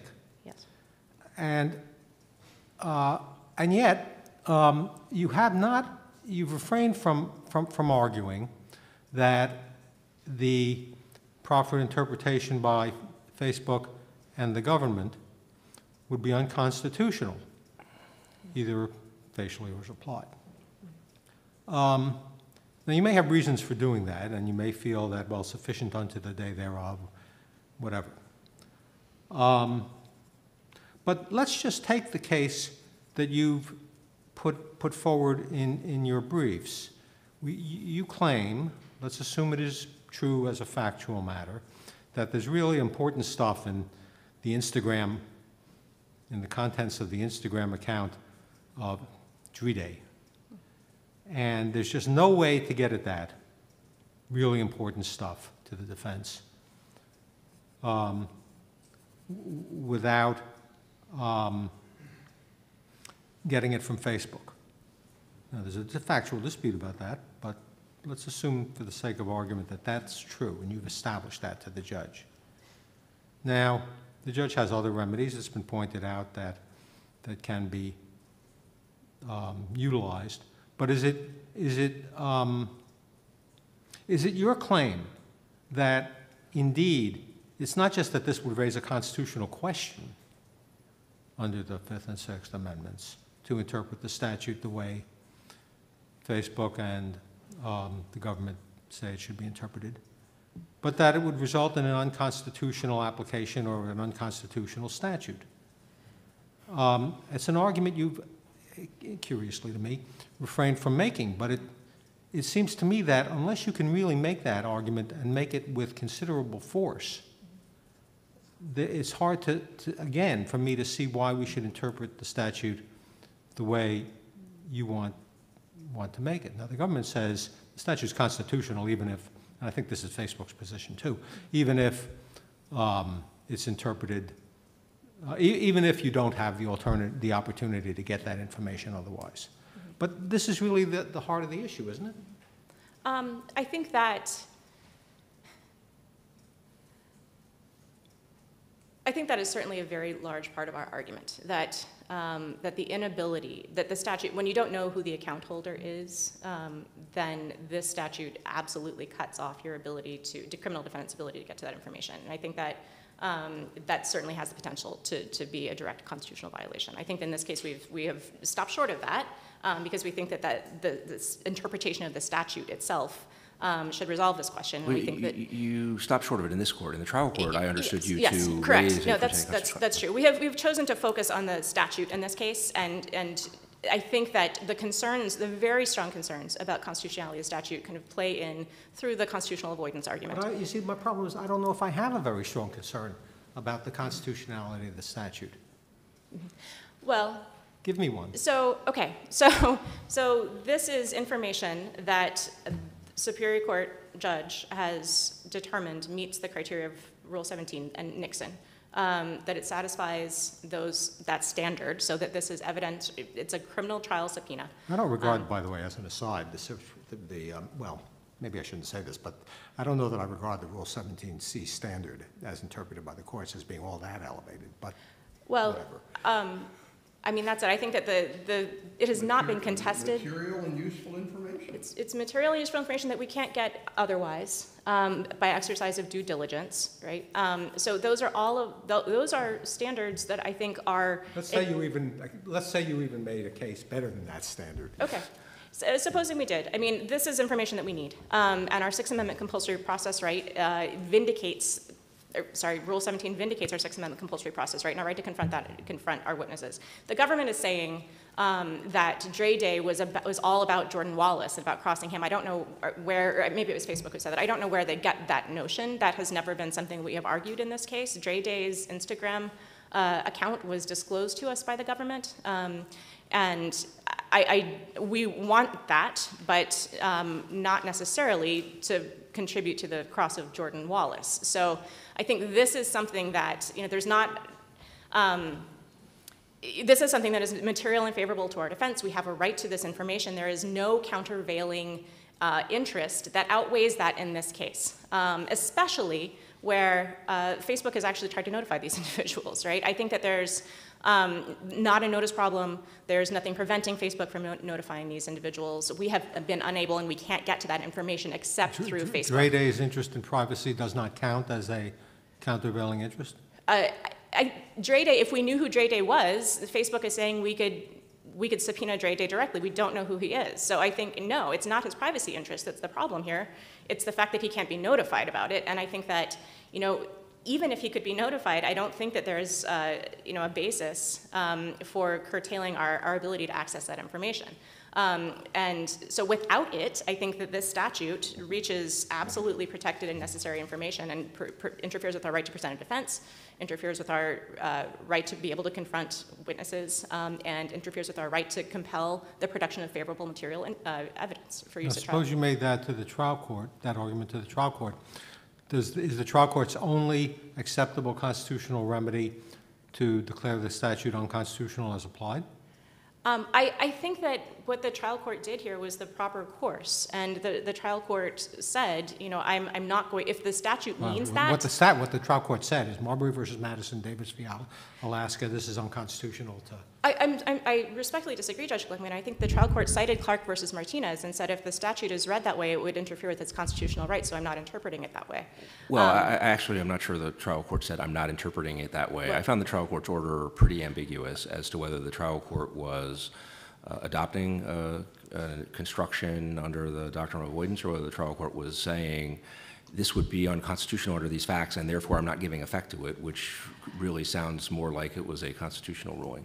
So I found it quite ambiguous, and maybe I missed nuances of it, but. Yes, so Clark versus Martinez was certainly cited. And I think that, either way, before this court, it is solidly within this court's domain to invoke the canon of constitutional avoidance because we are in such dicey territory here. Can I ask you, yes. I know we've been focusing on the doctrine of avoidance, and we were on this topic before, but there was a question I wanted to ask you that I have not asked about titles. Yes. And if we're focusing on current titles, would you agree that in assessing the significance of current titles, we need to think about not only the title of 2702, but also the title of 2703? I think that it is, yes, I think that's part of the overall context of the statute. And that title is required disclosure. So 2702 is voluntary disclosure, 2703 is required disclosure. Mm-hmm. One way of looking at that is that was the universe. Here we're going to talk about voluntary disclosures, and we're going to talk about required disclosures, and that's, those are the two options. And so I wanted to give you a chance to address that, and I think it's close enough related that it won't be unduly compound. But a second component of it is taking 2703 in isolation. There is kind of a doctrine of inclusio, or inclusio unius et exclusio alterius. So there are a list of required disclosures. Trial subpoenas for criminal defendants or in civil litigation, except maybe the government, aren't mentioned. And so what do you think about those two issues that might arise from the title to 2703? I think that 2703, I think I wouldn't, again, take the title in isolation. I would read the contents of 2703, and I would read them in conjunction with the purpose of the statute and the legislative history, and look at them and realize these are all about cabining the government. The title is required disclosures, but these are situations where Facebook, the provider, has to turn over this information to the government. The default is we don't want the government to be able to snoop in this information. And so some of these provisions recognize higher thresholds for the government than for non-governmental actors, especially as to records, I guess. This may be an unfair way of putting it, but it sounds as though what you're saying is that the text of 2703 supports an implied limit to what seems like the sweeping scope of the title, which seems like the opposite of what you're suggesting about 2702. I think it's not, it can't just be a purely textual argument. I think all of this has to be read in conjunction with the statute, the purpose and the legislative history. And I think that title aside, when you look to the words of the statute, the adverbial expression they used was "shall not knowingly disclose." They didn't say "shall not knowingly and voluntarily disclose." I mean. Correct, but I think that knowingly and voluntarily, I think that the question here is, they're not saying, no one anywhere is saying anything about criminal defendants ever. And I think that Congress is under an obligation when it wants to constrict constitutional rights to say so explicitly. And I think that, I think in the absence of having done so, we can stretch and we can pull and try to get this to be unambiguous. I think it simply can't be taken as a clear intention. We can't look at this language as a clear intention that Congress was thinking about these things, which I think that they just weren't. No one has pointed to any evidence that they were thinking about compulsory process in this case in the legislative history.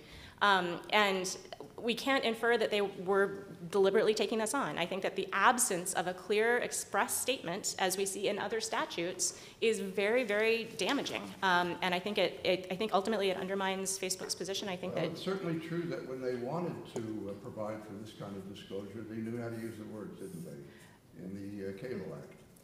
when they want to, yes, but I think that the problem is we're not operating in a vacuum. We're operating against a background of pre-existing Rule 17 rights and Fifth and Sixth Amendment rights. And I think that that has to be a part of the interpretation. That has to be the default and the absolute starting place. And looking for something here that clearly intends to take that away, I think that we come up short. When you say that Congress is under an obligation when it wants to restrict constitutional rights, to say so explicitly, are you saying that what Congress must do is say explicitly say we are curtailing what would otherwise be a constitutional right?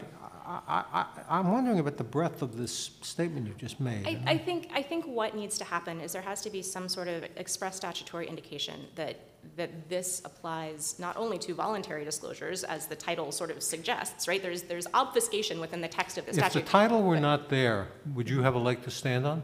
I think so. I think it wouldn't be as strong. I think the title is important here. And I think that our reliance on it is absolutely validated by the cases in the 28K letter and as well as Lopez Ramirez. Can I ask you how granular your clear statement requirement is? So if the legislation here had said no, I don't want to paraphrase it. So no person or entity covered by the statute shall knowingly divulge. If Congress had said thereafter, and by that we mean to include response to court subpoenas, would that have been granular enough, or is your point, because the interest that you're identifying, at least a part of it, is the confrontation compulsory process rights of criminal defendants, would that have been insufficient because it wouldn't have been a clear indication that those rights were intended to be curtailed and might have instead reflected a general thought about trial subpoenas in the civil setting without a specific focus on criminal defendants? I think it would be a much, much closer question for us. And I think that would come a lot closer to what they need to do, because I think that, to the degree there's case law saying that, the subpoena power vindicates the Sixth Amendment compulsory process right, there would be a leg to stand on there that there isn't right now. And so right now, there's no indication that the constitutional rights were considered, either on their own or filtered through the compulsory process right in Rule 17 and the subpoena powers applies to criminal defendants. So with that, we respectfully request that the court affirm the ruling. Thank you. Thank you. Mr. Lipschitz, give you 5 minutes. Thank you very much, Your Honor. I really appreciate that. Just a few points here on rebuttal. First of all, I wanted to clear up some confusion earlier in the argument. Ex parte Jackson, 96 U.S. 727 from 1878, a litigant, including the government, cannot get access to a letter in transit pursuant to a subpoena. So that is Supreme Court case law. I'm curious. What's the theoretical underpinning of that? Is that an immunity concept, or what's the concept? It's the same principle that applies here, is to protect the interests of the post office. What principle? That's a free-floating interest, as you're describing right now. What more concrete principle of law? Was that an interpretation of a federal statute? Was it an implied limit on the subpoena authority? Was it an immunity doctrine? It was an interpretation of a federal statute, is my understanding, and what the court said was that even the government, if they want to get a letter in transit at the post office, they need a search warrant based on probable cause.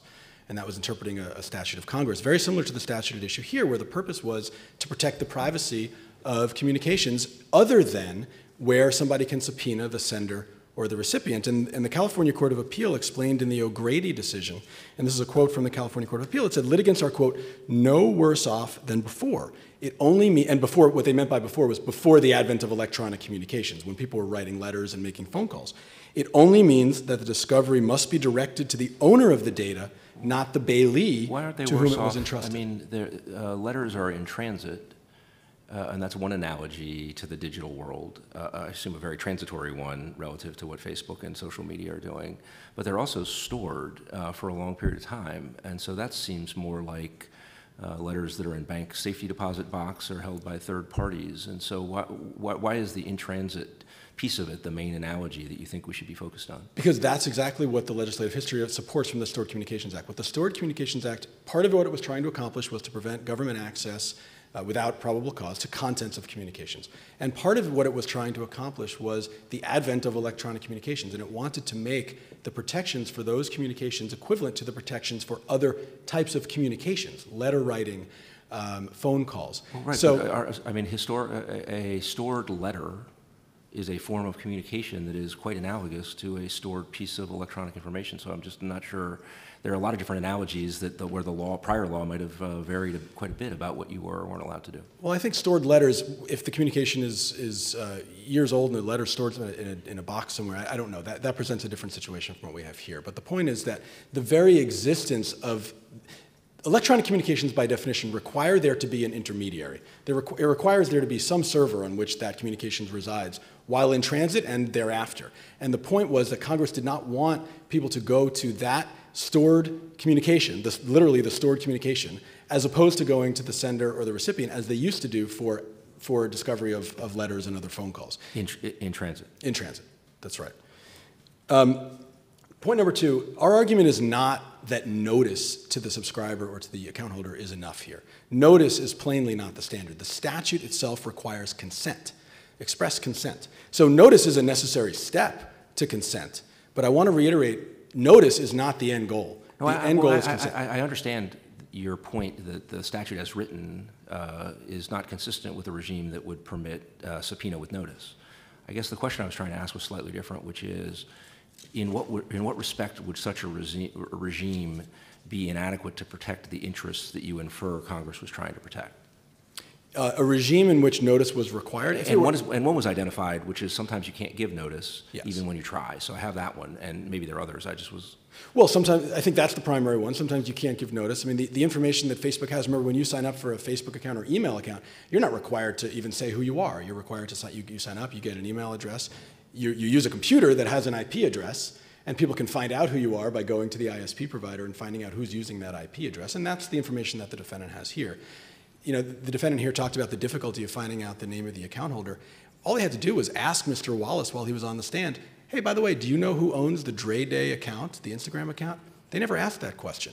All they had to do was subpoena the ISP provider. They have the IP address for the account holder. All they had to do was subpoena the ISP provider, and they could have gotten that information, but they did not. And the last point I want to make is, if we look at this court's own case law, if we look at the Anderson decision, this court said that there is no constitutional problem with the disclosure prohibition if there are, quote, adequate alternative means of getting at the same point. And that's what we have here. We not only have adequate alternative means of getting at the same type of information that's being prohibited from getting from Facebook, we have alternate adequate means of getting literally the same information. You could go to Mr. Wallace and subpoena him, and then he can come into court and present all his objections, assert whatever privileges he might have over those materials. What you can't do is the end run around Mr. Wallace. And finally, the Davis case, also from this court, not Davis versus Alaska, but Davis versus United States. This court, 1974, where this court said that there is no absolute right to compel the production of juvenile school records. And there was no constitutional problem with that because there were privacy interests at stake, and there were other means of obtaining similar types of information. And finally, Nixon. Nixon has been mentioned several times here by the other side. Nixon was a case about an ambiguous privilege, the executive privilege doctrine. It's not codified anywhere. It was an ambiguous common law privilege that is obviously subject to balancing as compared to other interests. That is not the case here. What we have here is an unambiguous statute. I have not heard any reason why this court should interpret it to mean anything other than what it says, and that's what this court should do in summarily reversing. Thank you. Thank you. Ms. Page?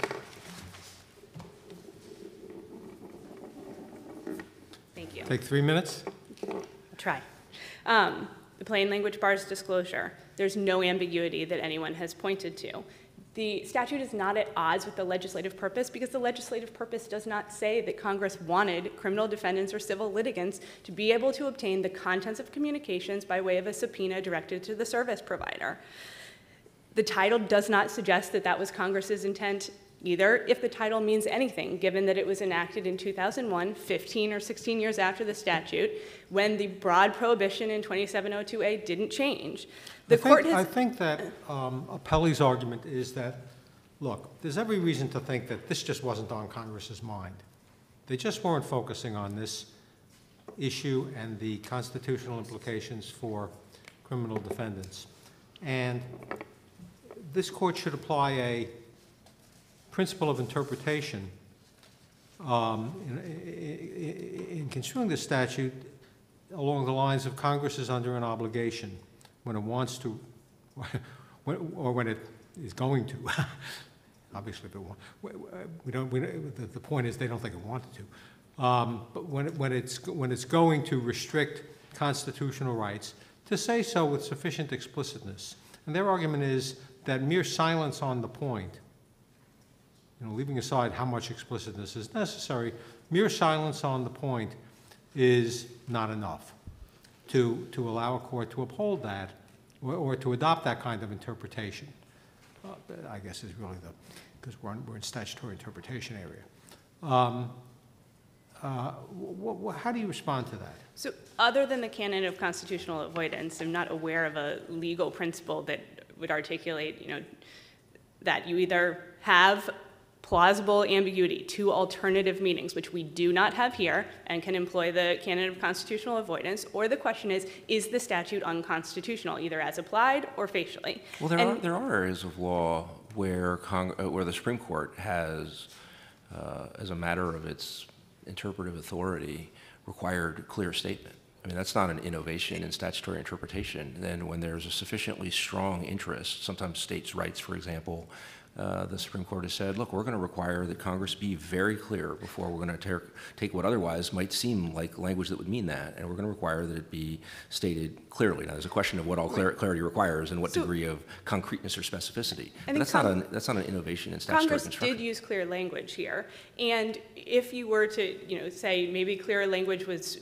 warranted if there were clear and strong constitutional rights implicated, that's not the case with the Stored Communications Act, because all it does is restrict one entity that can provide the contents of these communications. It does not impinge on a criminal defendant's constitutional rights. The Fifth and Sixth Amendment rights are trial rights, the ability to confront witnesses or present evidence at trial. A criminal defendant can still obtain these communications from the account holder, from the sender, the recipient. If there is a scenario, which I think is difficult to imagine, and certainly we don't have the record that that is the case here, where it is impossible to obtain these communications from one of those other entities other than the service provider, I think there's still a remaining question for this court, which is how then could a criminal defendant's Fifth and Sixth Amendment rights be implicated? Because how would this be evidence for use at the criminal trial if you have no idea whose account this was, who wrote it, who sent it, or presumably what it says? How is this anything other than... I suppose an argument might be it could lead to admissible evidence. But that is not what the core of the Fifth and Sixth Amendment rights are. They are not discovery rights. They are trial rights. Rights that the Supreme Court has recognized are limited by hearsay rules or other prohibitions on the ability to present evidence. And here, without trying to go and get this information from alternative sources, as this court has required before finding that there is some constitutional implication in both Anderson and the law enforcement privilege observation post and Carter in the Fifth Amendment context, without showing that you cannot get this information from another source. That's also in the Supreme Court's presidential privilege cases and other contexts, which the defendant don't believe, I mean, we aren't privy to the entire record here, has done because they haven't followed the trail, but are simply saying, right now it would be easier to get this from the third-party service provider. But that is what the statute does not allow. And it doesn't impinge on constitutional rights to the degree that would outweigh the legitimate privacy interests that the account holders have in protecting the contents of their communications. And it is not for this court. I know there have been suggestions of what if, the regime was that all that was required was that the third-party service provider provide notice and then they could disclose the contents. That may be one way to have done this, but that is not the regime that Congress chose to enact. That is explicitly not what the statute requires. Rather, it has a broad prohibition with very limited voluntary exceptions and other required disclosures, none of which are, well, if you receive a subpoena from a criminal defendant or a civil litigant and you provide notice, then you may disclose the contents. Thank you. Counsel, thank you all. The matter is submitted. All right.